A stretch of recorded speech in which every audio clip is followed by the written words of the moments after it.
Koneksi antar materi modul 1.1, kesimpulan dan refleksi pengetahuan dan pemikiran baru yang dipelajari dari pemikiran Ki Hajar Dewantara. Pertama, kesimpulan pemikiran Ki Hajar Dewantara dari modul 1.1 yang sudah kami pelajari.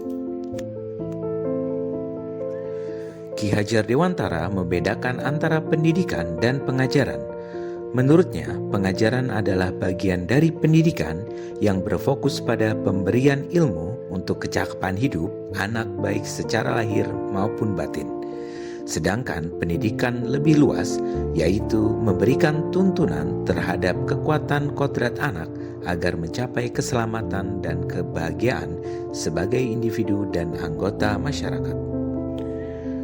Ki Hajar Dewantara menjelaskan bahwa tujuan pendidikan adalah menuntun kodrat anak agar mencapai keselamatan dan kebahagiaan sebagai manusia dan anggota masyarakat.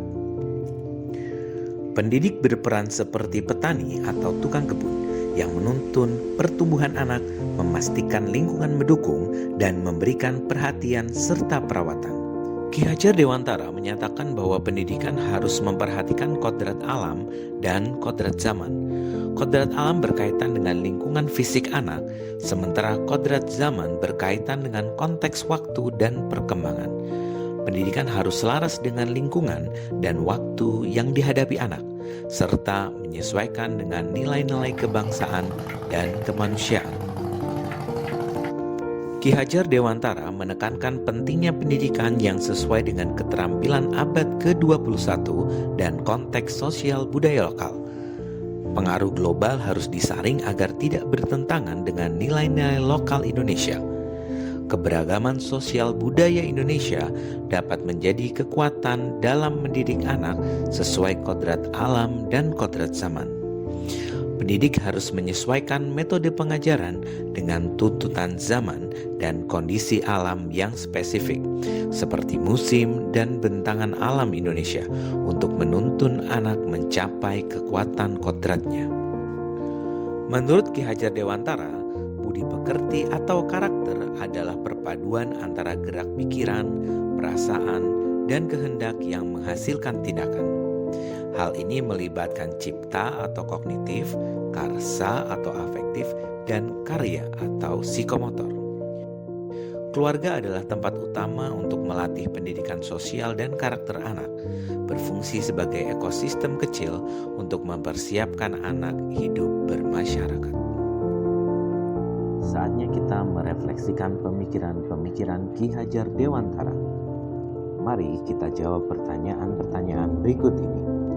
Pertama, apa yang Anda percaya tentang murid dan pembelajaran di kelas sebelum Anda mempelajari modul 1.1? Pertama, saya tidak mencoba memahami karakteristik murid. Sebelum mempelajari modul 1.1, pendekatan saya dalam mengajar hanya terbatas pada penyampaian materi pelajaran. Saya lebih mementingkan penyelesaian materi dibanding memahami karakteristik murid. Dan saya biasanya menilai murid hanya dari aspek kognitif, seperti hasil tugas ataupun ulangan harian. Saya juga melihat murid sebagai objek pembelajaran, sehingga pembelajaran berpusat pada guru, dan saya tidak memperhatikan apakah murid-murid benar memahami materi yang diajarkan. Fokus utama saya adalah menyelesaikan materi mengingat padatnya materi setiap semester. Dan apabila tugas tidak dikumpulkan tepat waktu, saya akan memberikan hukuman dengan menambah tugas lainnya. Dan saya baru menyadari bahwa tindakan ini membuat murid merasa terbebani dan menurunkan motivasi mereka dalam belajar. Selanjutnya, apa yang berubah dari pemikiran atau perilaku Anda setelah mempelajari modul ini? Pertama, saya menjadi sadar bahwa saya juga harus memahami karakteristik murid. Saya juga harus memahami karakteristik murid karena setiap anak memiliki kelebihannya masing-masing, dan saya harus menghargai mereka dengan memberikan kesempatan untuk tumbuh sesuai kodratnya. Guru juga harus berperan sebagai fasilitator dalam proses pembelajaran dengan penuh kesabaran dan ketulusan hati untuk menciptakan pembelajaran yang menyenangkan dan berpusat pada murid. Pembelajaran seharusnya juga tidak menuntut tetapi menuntun.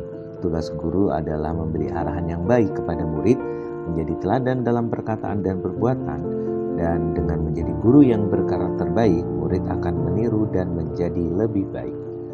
Dan di pertanyaan ketiga, apa yang dapat segera Anda terapkan lebih baik agar kelas Anda mencerminkan pemikiran Ki Hajar Dewantara? Pertama, saya akan menerapkan pembelajaran interaktif dan menyenangkan yang melibatkan murid sesuai dengan metode student-centered, pembelajaran abad ke-21 yang berpikir kritis, kreatif, komunikatif, dan kolaboratif sesuai dengan konsep memerdekakan anak akan saya terapkan. Dan yang kedua, saya juga harus menjadi guru yang lebih sabar dan ikhlas dalam mendampingi murid, memberikan pelayanan terbaik bagi mereka, tidak memberikan teguran atau sanksi yang keras, tetapi berusaha menciptakan rasa nyaman bukan rasa takut. Guru yang baik adalah guru yang disenangi, dihormati, dan disegani, bukan yang ditakuti. Demikian kesimpulan dan refleksi saya mengenai pemikiran Ki Hajar Dewantara di dalam modul 1. Salam bahagia.